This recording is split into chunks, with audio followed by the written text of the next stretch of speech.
I'm John Caldera, president of the Independence Institute and your devil's advocate. A little later in the program, we're going to be talking to Jay Ambrose, a nationally syndicated columnist, about all things Obama. You don't want to miss that one. But first, I don't know if you noticed, it's an election year. Good God, it's always an election year. From the Denver Post in charge of politics, how's that? Chuck Plunkett, good to have you. It's nice to be back, John. Thanks for having me. All right, a couple weeks back, there was this debate you put on, Denver Post put on. And this has really kind of been the first real debate of gubernatorial candidates. Right. Hickenlooper's not going to have any challenger. I don't think that's going to be an issue. But there is a circus running for the Republican side. And the Denver Post having the first big debate got a lot of attention.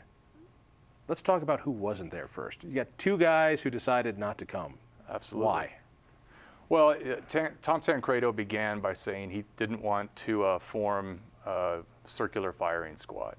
He wanted the... Does he not understand what we Republicans do? We're not good at many things. This we're good at. It was a line crafted to irk you, I'm Yeah. sure. Well, I mean, it was the Newt Gingrich line. Let's keep the focus on our opponent. Let's not keep the focus on each other. Let's not tear each other down in front of the viewing public. However, a big miscalculation, at least in my mind, is that Newt Gingrich went ahead and debated a bunch of times, and it was good for him. He looked really good up there. He tried to deflect criticism away from his Republican opponents and keep his criticisms focused on Barack Obama, whereas Tom Tancredo doesn't even come. Scott Gessler also joined on and said he didn't think it was worthwhile to debate since he saw Tancredo as his biggest opponent in this or challenger in this situation, which he's correct about that. But it could have been his chance, I think, to put a better view on his image or a strong view on his image. Let's talk first of all before how the performance is at your debate. Let's talk about the decisions. Now, if Tancredo, by the polling that I read in your paper, has a slight lead over the other candidates, and by the way, it is so early on that's correct. I don't think telling. But if you're in the leading position, going into a debate, only one thing can happen. You're going to have five other candidates snapping at you to try to get you down. I get that. Would it have been good for Tom to be at that debate, though? He is good in those situations. He's affable, he's funny, he's self-deprecating. I think he does a great job in those kind of debates. Was it a mistake? If you were his political manager. Well, of course I think he should have made it the debate. I'll play those cards first. I'm a journalist first and last. And in my opinion, the campaign season is riddled and rife with events that don't matter and that ought to anger reasonable people. If your goal is to try to convince reasonable people that you're the person to be the executive of Colorado, you owe it to people to show up and debate and let them see how your mind works and let them see how you perform under pressure. We have to watch all these scripted, canned events where everything is thought out ahead of time. The stage lighting, the background, even the people that show up are oftentimes handpicked. The signs that they hold up are approved by the campaigns. Everybody who's paying attention knows that that's what's going on. We need to also see them engaged in real, live civic discussions with each other. Now, the other thing that what you just said is absolutely 100% correct. When you read about a Tom Tancredo, or when you see him presented as he's often presented, he's presented as an extreme type candidate or extreme type person with extreme views. When you meet him in person or when you watch him live interact with other people, he comes across as affable and friendly and intelligent. I mean, he is great at these things. But let me go to your point. Who in Colorado doesn't know Tom Tancredo? I mean, his name recognition right, is huge. It's huge. It's probably up in 90%.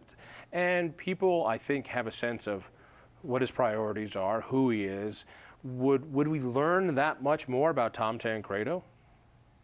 Well, yeah. I mean, it's a new day. There are new issues. We haven't heard from him in a debate in Colorado for some time. It's been a few years since we've really had a chance to see him engaging current public policy. Let's talk about Scott Gessler, Secretary of State. Here's a guy who actually has one statewide office. Matter of fact, I think the only one in the crew who can say that. He decides to step out because you speculate because Tom's out and he really wants to go after Tom. So why do it? Mm-hmm. Let me ask the same question from a political point of view. Good decision. I don't think so. Here again, you've got a candidate who, rightly or wrongly, is perceived a certain way in the viewing public and in the reading public. He gets called the honey badger for his aggressive personality. And there have been, for various reasons, some of them his fault, some of them perhaps not his fault, negative press.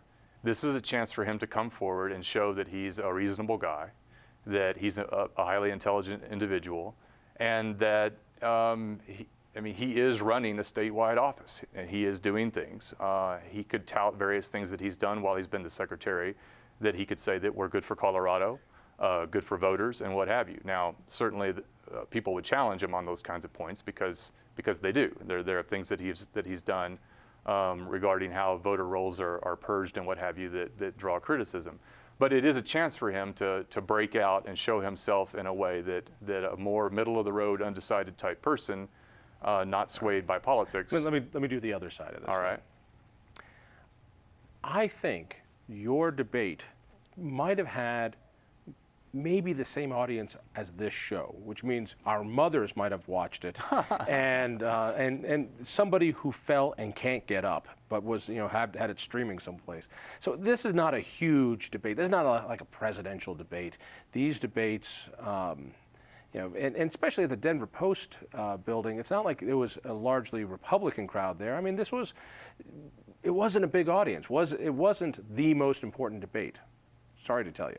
Well, yeah, okay, but politics is not like the Super Bowl. It's not a game that everybody watches. It's a more select crowd, and that select crowd influences larger blocks of people. It's concentric circles moving out and out and out. That's the whole purpose of having the caucuses and what have you.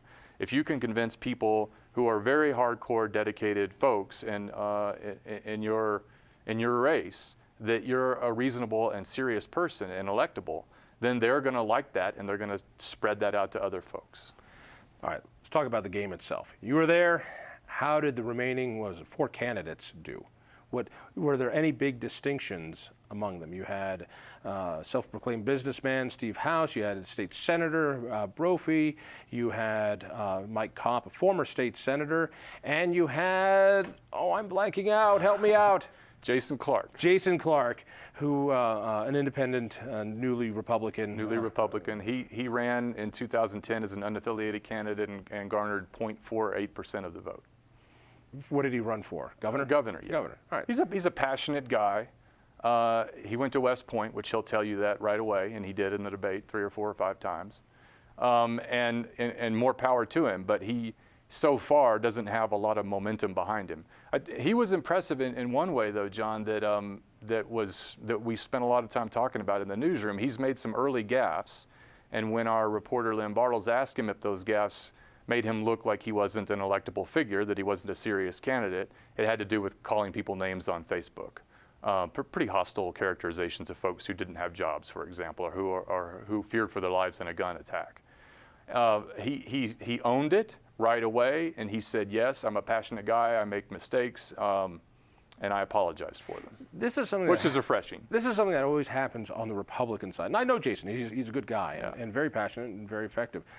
But we Republicans seem to always draw the, fringe is not the right word, but a passionate guy, let's be honest, has no chance, or thinks they do, or the independent businessman, Dick Sargent, who ran every year for 20 years it seemed, and the others. We always have 1 or 2 of those in that Republican primary. We never seem to have that on the Democratic side.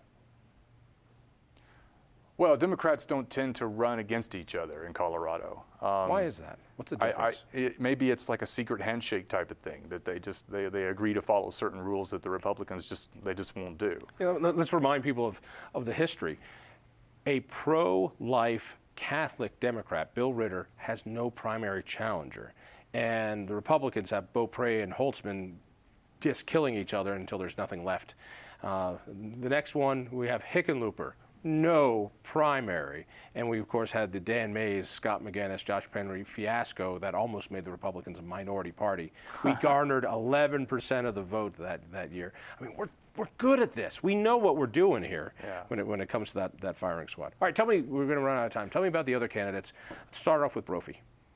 Brophy was good. He's the one that made news out of the debate that wasn't positive. He made a mistake by mischaracterizing Ritter's actions on Planned Parenthood.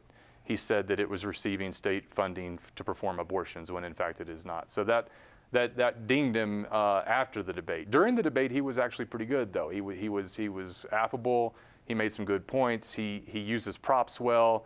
He actually brought in an assault rifle?